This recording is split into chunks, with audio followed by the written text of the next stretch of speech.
Perkenalkan, nama saya Minta Asyatur Rohmah dari program studi PGMI. Dalam video ini saya akan menjelaskan sedikit materi mengenai perkembangan kognitif dan bahasa. Perkembangan kognitif dan bahasa. Ada 3 pembahasan. Yang pertama ada teori biasa mengenai perkembangan kognitif, yang kedua ada teori Vygotsky mengenai perkembangan kognitif, dan terakhir mengenai perkembangan bahasa. Ada 2 teori mengenai perkembangan kognitif. Yang pertama menurut Piaget dan kedua menurut Vygotsky. Teori Piaget mengenai perkembangan kognitif. Menurut Piaget, perkembangan bergantung sebagian besar pada manipulasi terhadap anak dan interaksi aktif dengan lingkungannya. Dia menyatakan bahwa kecerdasan atau kemampuan kognitif seorang anak akan mengalami kemajuan melalui 4 tahap yang jelas. Masing-masing tahapnya dicirikan oleh kemunculan kemampuan-kemampuan baru dan cara mengolah informasi. Ada 4 tahap perkembangan kognitif menurut Piaget. Yang pertama ada sensori motor, memiliki perkiraan usia dari lahir hingga 2 tahun. Pencapaian utamanya yaitu ada pembentukan konsep berupa ketetapan objek dan kemajuan bertahap dari perilaku refleksif ke perilaku yang diarahkan ke tujuan. Yang kedua ada praoperasional, memiliki perkiraan usia dari 2 hingga 7 tahun. Memiliki pencapaian utamanya menggunakan simbol-simbol untuk melambangkan objek. Pemikirannya tetap egosentrisme dan terpusat. Kemudian yang ketiga ada operasional konkret yang memiliki perkiraan usia yaitu 7 hingga 11 tahun. Pencapaian utamanya yaitu perbaikan kemampuan berpikir menjadi logis, pemikiran tidak terpusat, dan pemecahan masalah kurang dibatasi oleh egosentrisme dan pemikirannya abstrak.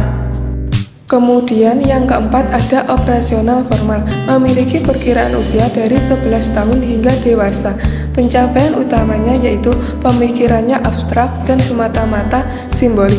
Dimungkinkan masalah dapat dipecahkan melalui penggunaan eksperimentasi sistematik. Teori Vygotsky mengenai perkembangan kognitif.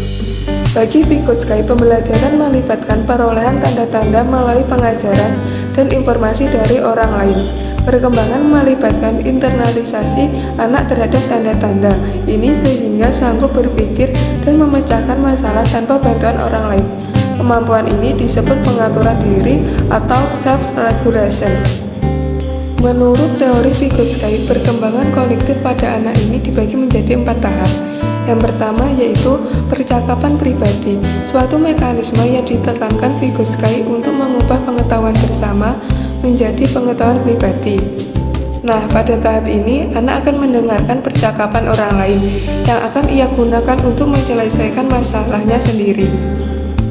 Yang kedua yaitu zona perkembangan promaksimal. Teori Vygotsky mengisyaratkan bahwa perkembangan kognitif dan kemampuan menggunakan pemikiran untuk mengendalikan tindakan-tindakan sendiri pertama-tama memerlukan penguasaan sistem-sistem komunikasi, budaya, dan kemudian belajar menggunakan sistem-sistem untuk mengatur proses pemikiran kita sendiri.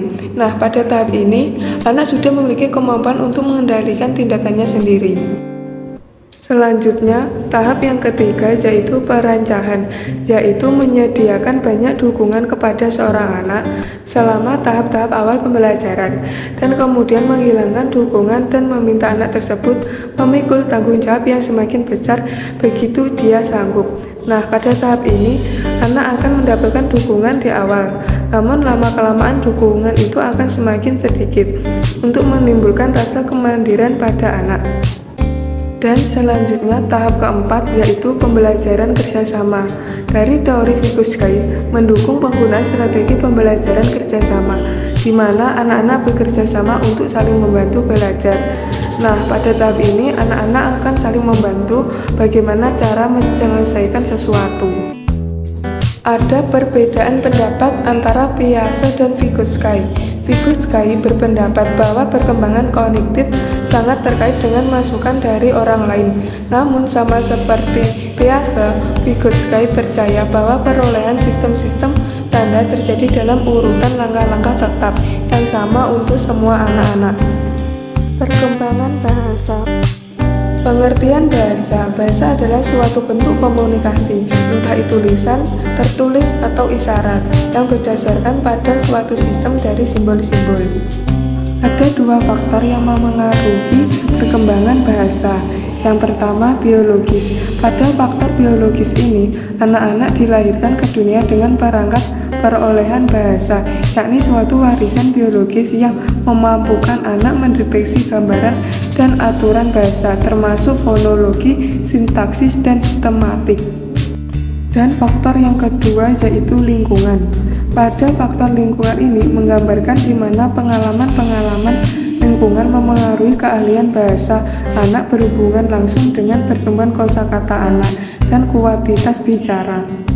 Perkembangan bahasa memiliki dua tahap. Yang pertama yaitu tahap pralinguistik, dialami pada fase bayi.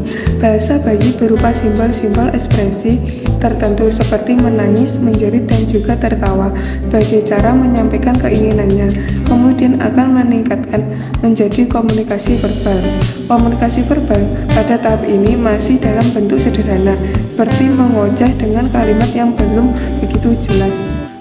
Yang kedua, tahap linguistik. Pada tahap ini, anak sudah dapat melakukan komunikasi verbal dalam bentuk kata-kata yang dapat dimengerti. Kemudian, anak-anak sudah dapat menyusun kata dan menyampaikan komunikasinya dalam sebuah kalimat seperti orang dewasa. Terima kasih telah menonton video ini.